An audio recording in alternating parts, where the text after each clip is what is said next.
नीमच में post office के अल्प बचत अभिकर्ताओं ने पिछले 12 वर्षों से भारत सरकार की उपेक्षाओं से दुखी होकर आज जिला कलेक्टर कार्यालय पर प्रधानमंत्री नरेंद्र मोदी के नाम ज्ञापन सौंपा। राष्ट्रीय अल्प बचत अभिकर्ता संघ के तले तहसीलदार कविता कडेला को सौंपे गए ज्ञापन में कहा गया है कि सन 1960 में बनाए गए एजेंसी सिस्टम में आमूलचूल परिवर्तन की आवश्यकता है। सन 1972 में बनाए गए नियम के तहत आज भी महिला प्रधान अभिकर्ता धन निवेश कराने को बाध्य है, जो कि डिजिटल परिवेश में व्यावहारिक नहीं है। उन्हीं नियमों के अनुपालन को लेकर डाकघर के कर्मचारी अभिकर्ताओं का उत्पीड़न और शोषण कर रहे हैं। सुकन्या समृद्धि योजना व महिला सम्मान बचत योजना से अभिकर्ताओं को संबद्ध नहीं किया गया है। श्यामला गोपीनाथ कमेटी की रिपोर्ट के आधार पर एजेंट का कमीशन 1% से घटाकर आधा % कर दिया गया और कुछ योजनाओं में शून्य कर दिया गया, जो कि सरासर अन्याय है। देश में जनप्रतिनिधियों द्वारा पोस्ट ऑफिस के अभिकर्ताओं की समस्याओं से अवगत होने के बावजूद निराकरण के लिए गंभीरता से नहीं लिया गया। ज्ञापन में इस प्रकार की 9 सूत्रीय मांगे रख निराकरण के लिए सरकार का ध्यान आकृष्ट किया गया। यह बताते चले कि देश भर में पोस्ट ऑफिस के 5 लाख अभिकर्ता है, जिससे उनके परिवार के 50 लाख लोगों का लालन पालन होता है। 280 जिलों में आज ज्ञापन सौंपा गया है। मांगे नहीं माने जाने पर चरणबद्ध आंदोलन का ऐलान भी किया गया है।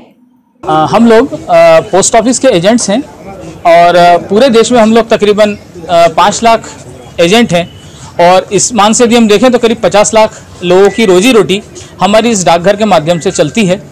हम लोग इन दिनों बहुत ही ज़्यादा परेशान हो चुके हैं पोस्ट ऑफिस की व्यवस्थाओं को लेके। इसी संबंध में हमने चरणबद्ध आंदोलन करने का निर्णय लिया है, जिसमें पहली कड़ी के रूप में हम लोगों ने शांतिपूर्वक अपना एक ज्ञापन है वो माननीय प्रधानमंत्री जी को संबोधित करते हुए दिया है और ये हमने यहाँ पे माननीय कलेक्टर महोदय को दिया है। इसी तरह आज के दिन तकरीबन 280 जिलों में जिलाधीशों को इस पत्र की प्रति हम लोग अपने हिसाब से दे रहे हैं। इसका जो दूसरा चरण होगा अभी 6, 7 और 8 तारीख को अगस्त महीने में हम लोग दिल्ली में जाके हर सांसद से मिलेंगे, अपनी समस्याओं के बारे में उनको बताएंगे और यदि सरकार ने तब भी हमारी मांगे नहीं मानी, हमारी समस्याओं का यदि निपटारा नहीं हुआ तो हम लोग 2 अक्टूबर गांधी जयंती से 5 दिवसीय आंदोलन, धरना, प्रदर्शन, आमरण अनशन जो भी होगा, भूख हड़ताल, हम लोग 2 अक्टूबर से एक नए परिवेश में नए तरीके से उस चीज़ को हम करेंगे। हम लोगों की जो मुख्य मांगे है कि 1 अप्रैल 1960 से जो हम लोगों की एजेंसी सिस्टम लागू हुआ है और उसमें जो उस समय नियम निर्धारित किए गए थे, उन नियमों में आज के समय में परिवर्तन बहुत ही आवश्यक है। उन नियमों को आज तक हम लोग ढोते हुए चले आ रहे हैं। इसके अलावा आज से 9 साल पहले कांग्रेस के शासनकाल में हम लोगों का जो कमीशन 1% हुआ करता था, वो कमीशन आधा % आज हमें मिल रहा है और इतने कम कमीशन में हम लोगों का घर परिवार चलाना बहुत ही मुश्किल है। इसलिए और पोस्ट ऑफिस का जो सॉफ्टवेयर है वो हमेशा बंद रहता है। कई समस्याएं हैं, भ्रष्टाचार अपने चरम पर है।